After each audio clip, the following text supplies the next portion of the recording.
खबर मिल रही है जेडीए या जनता डिटेंशन अथॉरिटी। सवाल क्यों कर रहे हैं, जब पूरी खबर देखेंगे तो समझ में आएगा। जेडीए में नई एंट्री व्यवस्था बनी लोगों के लिए आफत। आमजन की सीधी एंट्री बैन होने से बड़ी है मुसीबत। दोपहर 12 बजे से पास बनवाने वालों की लगी लाइनें। एंट्री के साथ ही जेडीए के जोन ऑफिसेज में उमड़ी भीड़। एक ब्लॉक से दूसरे ब्लॉक में जाने के लिए बनाना पड़ा पास और टाइम ओवर होते ही लोगों को निराश होकर लौटना पड़ा। नई एंट्री व्यवस्था को लेकर आमजन ने जताई नाराजगी। जेडीए की नई पास व्यवस्था का जेडीए यूनियन ने भी जताया विरोध। काम नहीं होने पर लगाने पड़ रहे हैं चक्कर पर चक्कर। एक ब्लॉक से दूसरे ब्लॉक में जाने के लिए बनाना पड़ा पास। तो वहीं आपको बता दें कि टाइम ओवर होते ही लोगों को निराश होकर वापस बेरंग लौटना पड़ा और नई एंट्री व्यवस्था को लेकर आमजन ने नाराजगी देखने को मिल रही है। आमजन नाराज है तो वहीं जेडीए की नई पास व्यवस्था का जेडीए यूनियन ने भी विरोध जताया है, नाराजगी जाहिर की है।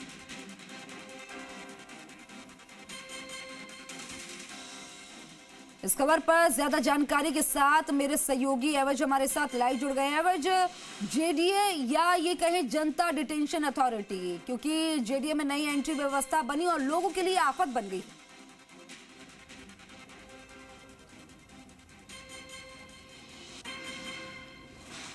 देखिएगा खुशबू, जनता की ना सुननी पड़े इसलिए जेडीए ने एंट्री पर कहे तो रोक लगा दी है। रोक इसलिए लगा दी है क्योंकि यहाँ जहाँ पब्लिक डीलिंग होती है, जिस डिपार्टमेंट के अंदर पब्लिक डीलिंग होती है उसमें एंट्री पास के जो लोग हैं वो एंट्री जो ई पास है वो लेकर जाएंगे। यहाँ तक कि आज जी राजस्थान की टीम जेडीए दफ्तर में थी तो जेडीए दफ्तर में देखा कि खुशबू बड़े बुजुर्ग लोग आए हुए थे जिनके पास इंटरनेट की व्यवस्थाएं भी नहीं थी।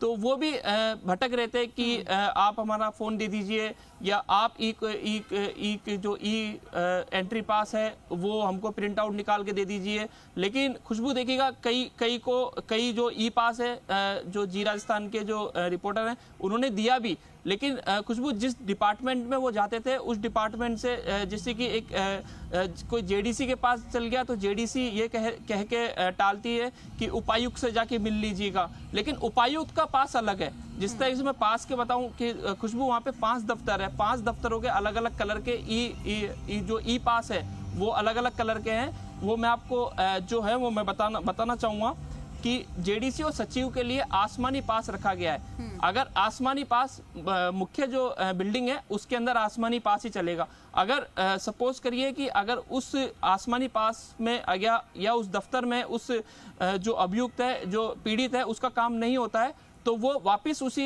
जन सुनवाई केंद्र पर जाएगा, वही उसी लाइन में लगेगा और वहीं से पास की वापस वही फॉर्मेलिटीज करेगा, लाइन में लगकर फॉर्म लेगा। उसके बाद उसका ई कॉमर्स वही उसके मोबाइल पे मैसेज आएगा, उसको लिंक को क्लिक करेगा, उसके बाद वापस दूसरी बिल्डिंग में जाने के लिए वो पास बनाएगा।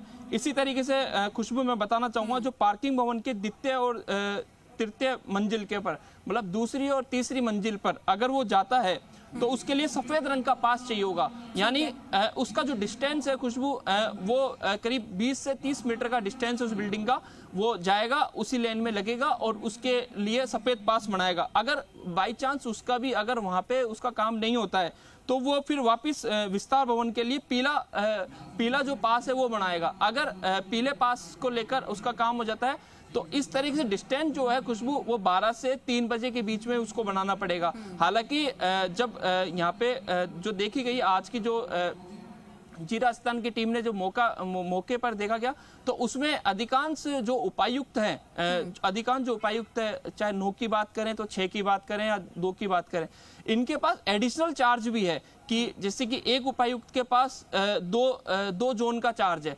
तो खुशबू जैसे कि किसी को 5 जोन में काम है और कोई 2 का अगर पीड़ित आ गया तो वहां पे उस सीट पे वो आयुक्त या उपायुक्त नहीं मिलेगा। वो इसलिए नहीं मिलेगा क्योंकि उसके पास 2 चार्ज है। वो 2 चार्ज एक कुर्सी पे दो अधिकारी कैसे बैठेंगे, इसको लेकर भी असमंजस रही और कई जो अधिकारी थे वो मीटिंग का बहाना लेकर कुर्सी पर ही निधारत थे।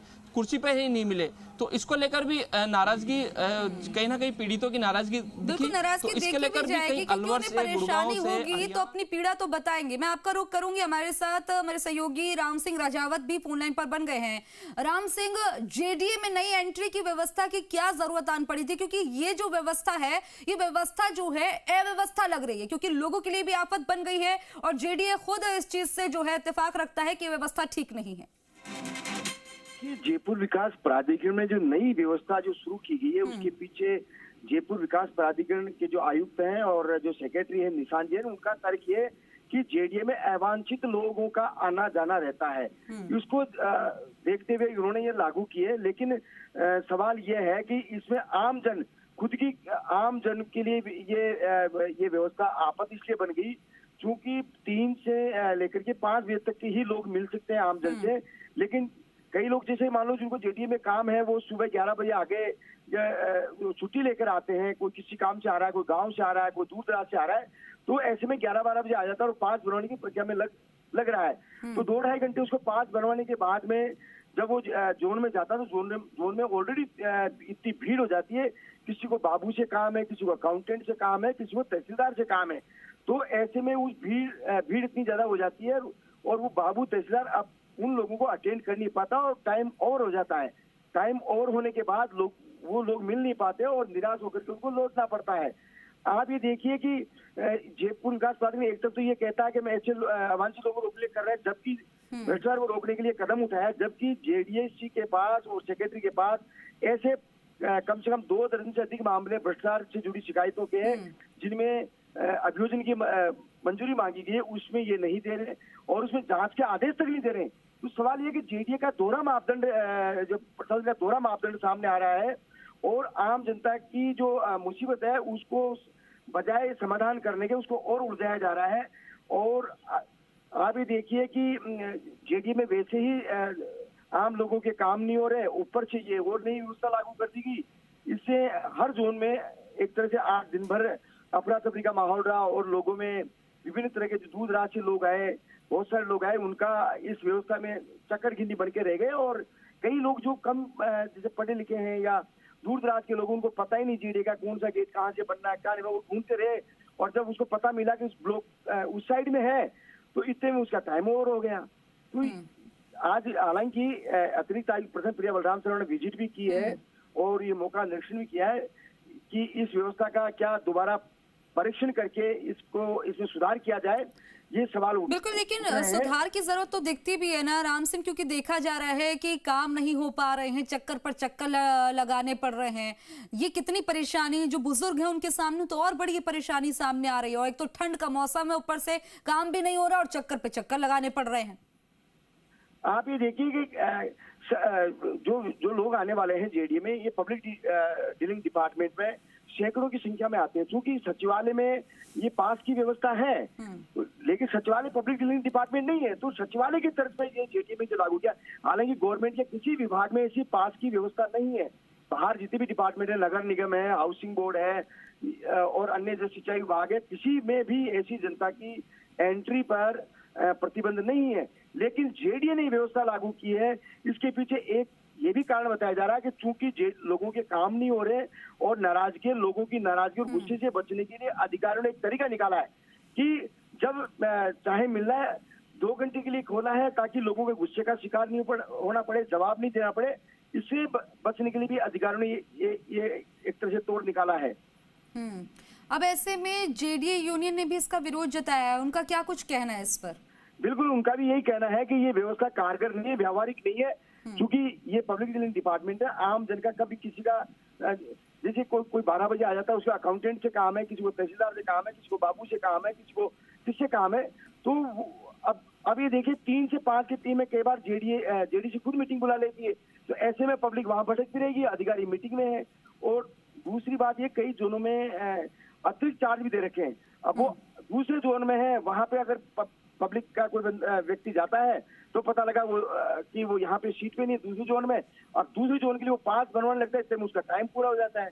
तो ये बड़ी अव्यावहारिक व्यवस्था है, आम जन को भारी तकलीफ और परेशानी वाली ये व्यवस्था लागू की गई है। अब सवाल ये उठ रहा है कि या तो इस व्यवस्था में सुधार किया जाए कि जो पब्लिक को जो परेशानी आ रही है प्रैक्टिकली अधिकारी वहां पे दौरा करके और अनुभव करके, और मीडिया में भी ये सारी चीजें सामने आई है और लोगों ने अपने दुख दर्द भी साझा किए, उनको परेशानी का सामना करना पड़ा, वो सब चीजें सामने आई है। अब देखना यह है कि जेडीसी आनंदी इस व्यवस्था में क्या सुधार के क्या कदम उठाती है। ठीक है राम सिंह, जानकारी साझा करने के लिए शुक्रिया आपका। एवज मेरे सहयोगी लगातार ग्राउंड पर बने हुए हैं। एवज, ये जो आमजन को एक सुविधा देने के लिए शुरू करी गई थी, कवायद थी, लेकिन ये उनके लिए मुसीबत बन गई है। इस पर जब आपने बातचीत की अधिकारियों से तो उनका क्या कुछ कहना है और जेडीसी का क्या कहना है?